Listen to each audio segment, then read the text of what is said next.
everybody, it's Miss Joy again, and we're gonna do another story time. Yay! But this time we're outside. Woohoo!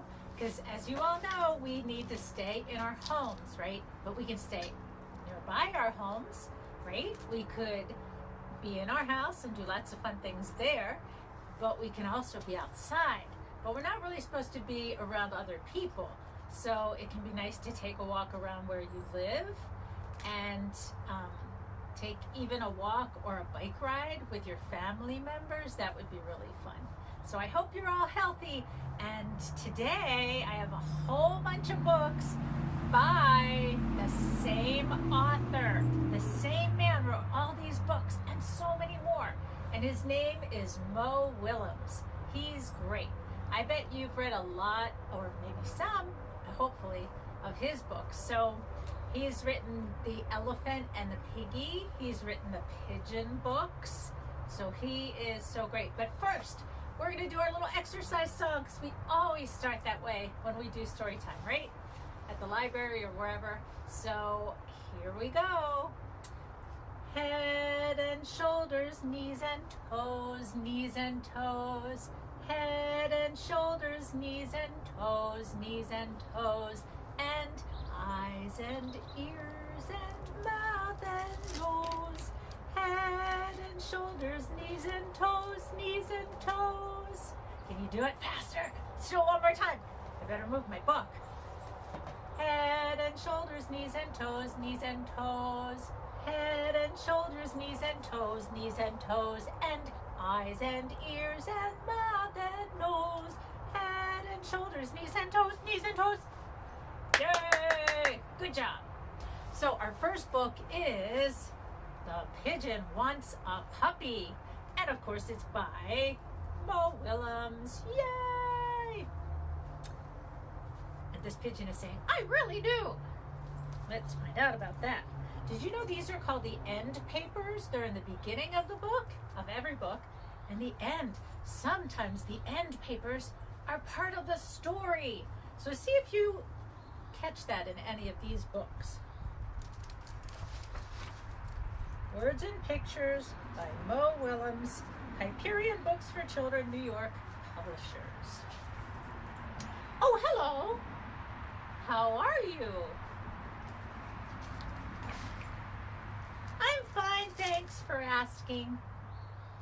By the way, do you know what I want? What I've wanted forever? At least since last Tuesday. A puppy! A puppy, puppy, puppy! Oh, don't worry. I'll take care of it. I promise I'll water it once a month. What? Everybody knows that puppies need plenty of sunshine and water. Oh, I get it. You don't want me to be happy, do you?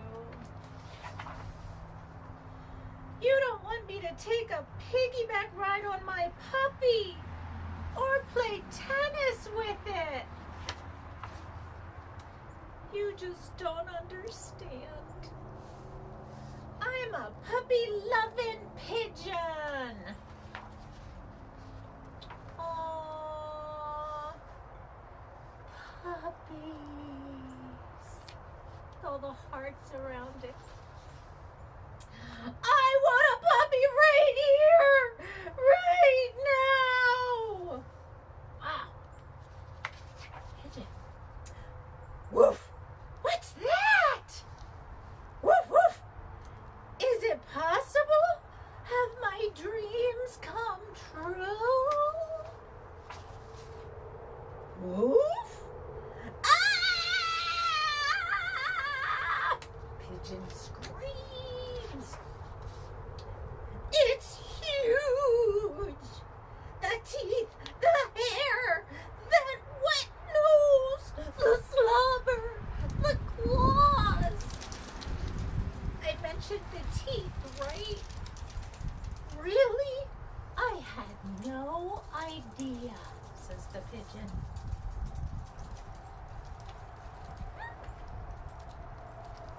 Ooh, it's a little breezy.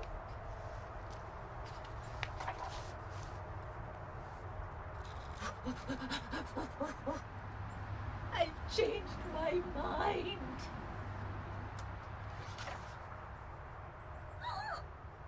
Now the pigeon says, I want a walrus. Do you hear that dog barking next door? There's a puppy dog next door barking. We don't have dogs, we have cats. 2 cats. Next story. Goldilocks and the 3 dinosaurs. Guess who wrote this? Right. Mo Willems wrote this book, and he did the illustrations. Ooh, end papers. Who's that? Goldilocks. Goldilocks and the 3 dinosaurs as retold by Mo Willems, Balzer and Bray, an imprint of HarperCollins Publishers. Once upon a time, there were 3 dinosaurs, Papa Dinosaur, Mama Dinosaur, and some other dinosaur who happened to be visiting from Norway. Home sweet dinosaur home.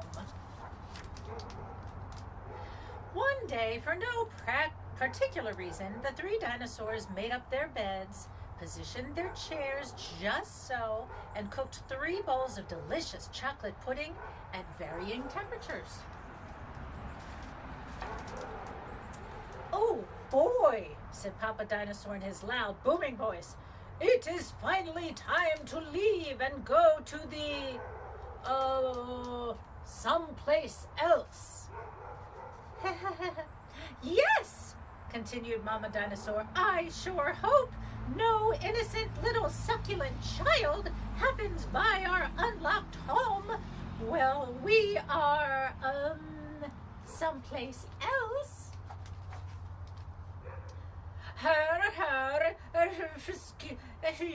Then the other dinosaur made a loud noise that sounded like a big evil laugh, but was probably just a polite Norwegian expression.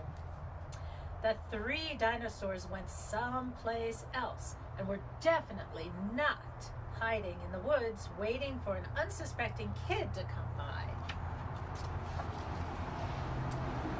Sure enough, 5 minutes later, a poorly supervised little girl named Goldilocks came traipsing along. Just then, the forest boomed with what could have been a dinosaur yelling, "Gotcha!" But I'm pretty sure it was just the wind.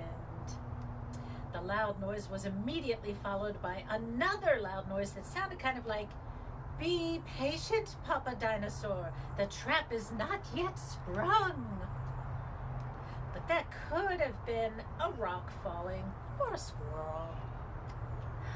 Getting closer. There's a sign. Oh, 2 miles to very nice house. That sign says. Getting closer. Either way, Goldilocks was not the type of little girl who listened to anyone or anything. For example, Goldilocks never listened to warnings about the dangers of barging into strange, enormous houses. So, as soon as Goldilocks came across a strange, enormous house, she barged right in.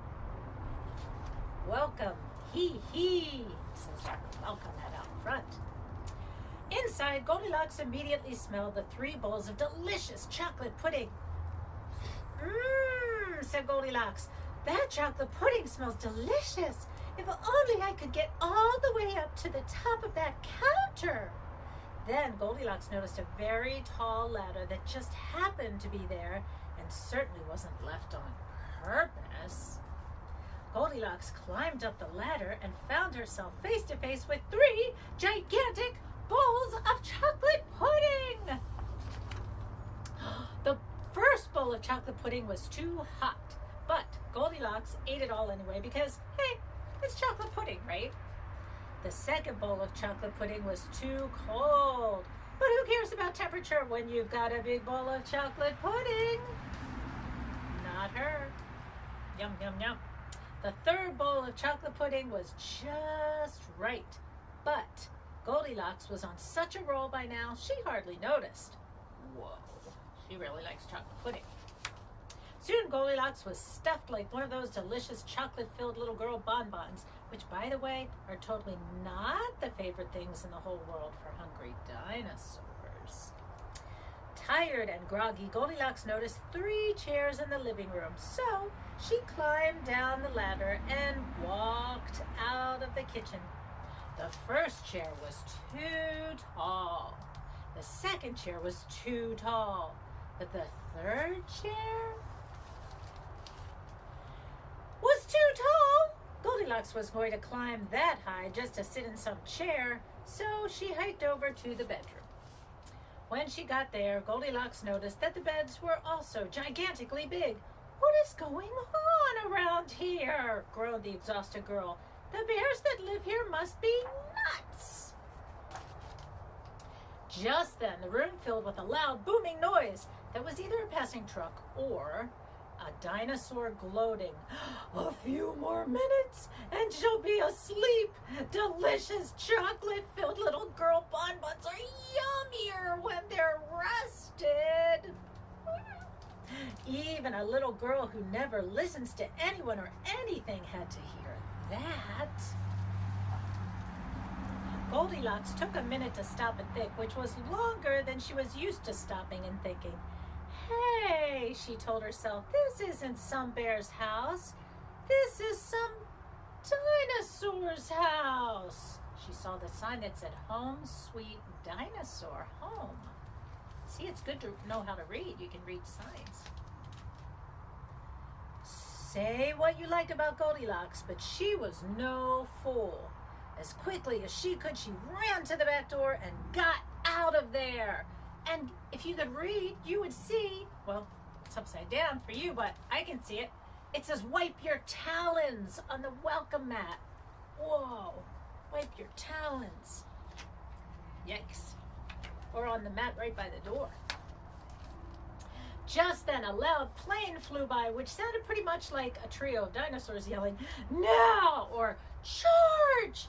or a Norwegian expression for "chewy bonbon time." Suddenly, and completely coincidentally, the 3 dinosaurs rushed through the front door. But they were too late. Goldilocks was gone, and all that was left in the house were 3 disappointed dinosaurs. The end. And the moral is, if you ever find yourself in the wrong story, leave. And look, she laughed, and guess what? There she is, Goldilocks and the what? The what? I can't hear you. Goldilocks and the 3 bears. Right. So that was the story. And the moral for dinosaurs is lock the back door, or someone could break into your house. Right? They're like, "Wait, we need to lock the door from now on." Isn't that cute? That was a great story.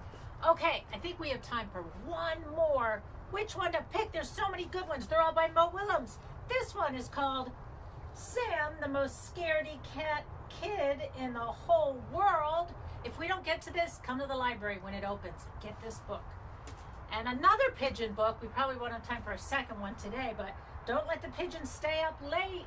Maybe you're staying up late more because school's not happening. Well, unless you're at home and you're doing school there. That would be fun, right? And let's see. Knuffle Bunny. Do you know the story of Knuffle Bunny? This is one of my favorite kids' books. I love this book. So let's read this one. Knuffle Bunny, A Cautionary Tale by Mo Willems. This is neat because there's photographs and there's drawings in the same book. A lot of times books have one or the other, not both. This is published by Hyperion Books for Children in New York City.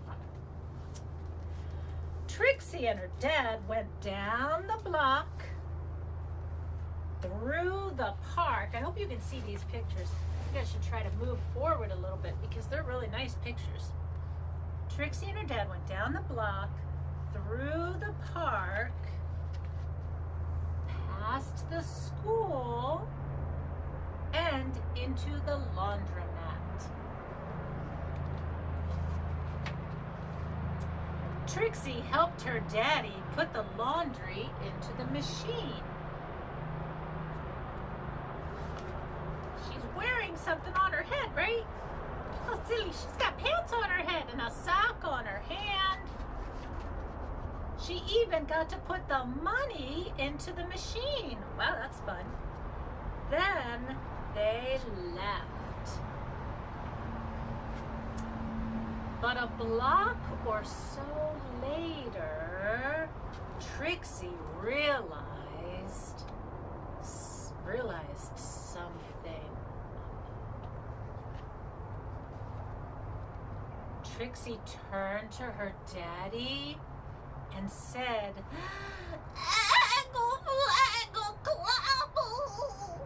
"That's right," replied her daddy. "We're going home."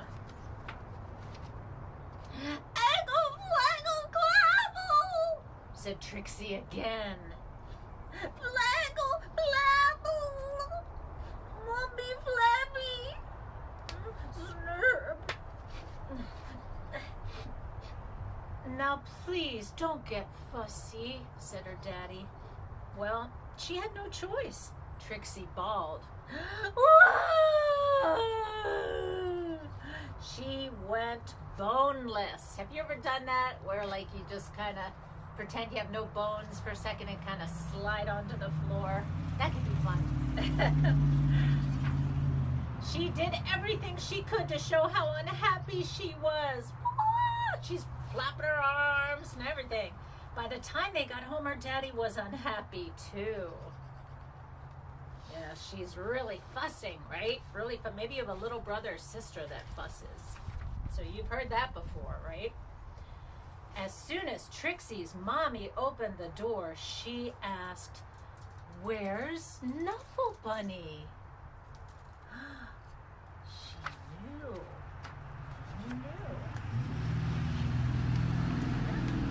Oh, sorry. Sticky pages. The whole family ran down the block, and they ran through the park.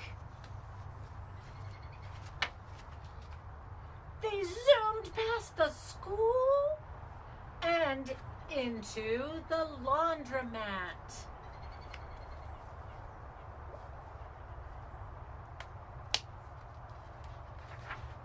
Trixie's daddy looked for Knuffle Bunny and looked and looked and looked. All the places where they're looking, so many places.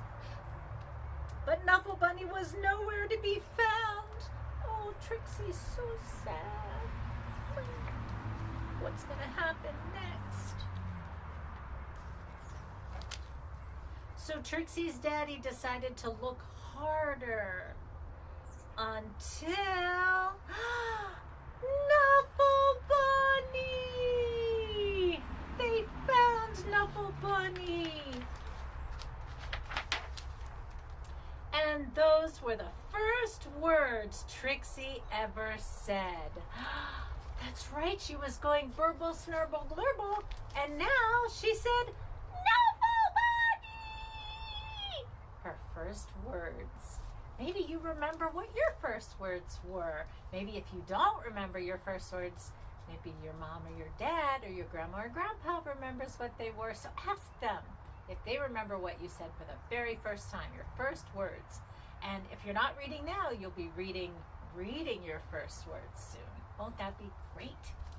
So, we don't really have time for this book, but make sure when we open our doors, the Mamakating Library owns this book. This is a really great one. This is called a sequel, right? Have you ever seen a movie that's a sequel? Like if you've seen, like there was a movie, The Incredibles, and then there was one called The Incredibles 2, right? Like that. So this is book number 2 in the story of Knuffle Bunny. So kind of like the same characters, just maybe the little girl got what? Just like you. She got older and bigger. So that's a really good story too, which I don't have time to read, but it's wonderful. So if you were wondering, Miss Joy is in front of her house. This is where we live. And you know what? I'm going to check real quick to see if anything's growing. You should check at home too. So let's see. I'm going to see if anything out here in the garden is growing green and coming up out of the ground.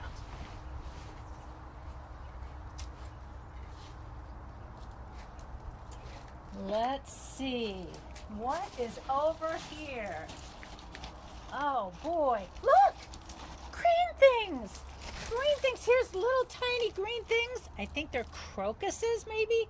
Here's green things. Wow, you moms and dads are out there going, I know what that is. I can't remember right now what that's called. I know what these are though. Guess what? Daffodils! Daffodils are growing and coming up. And soon we'll have roses right there. Roses are going to come out. And over here there's going to be lilac and some bushes. And so, yeah, it'll be really pretty soon. So thank you for joining us, and we'll see you soon.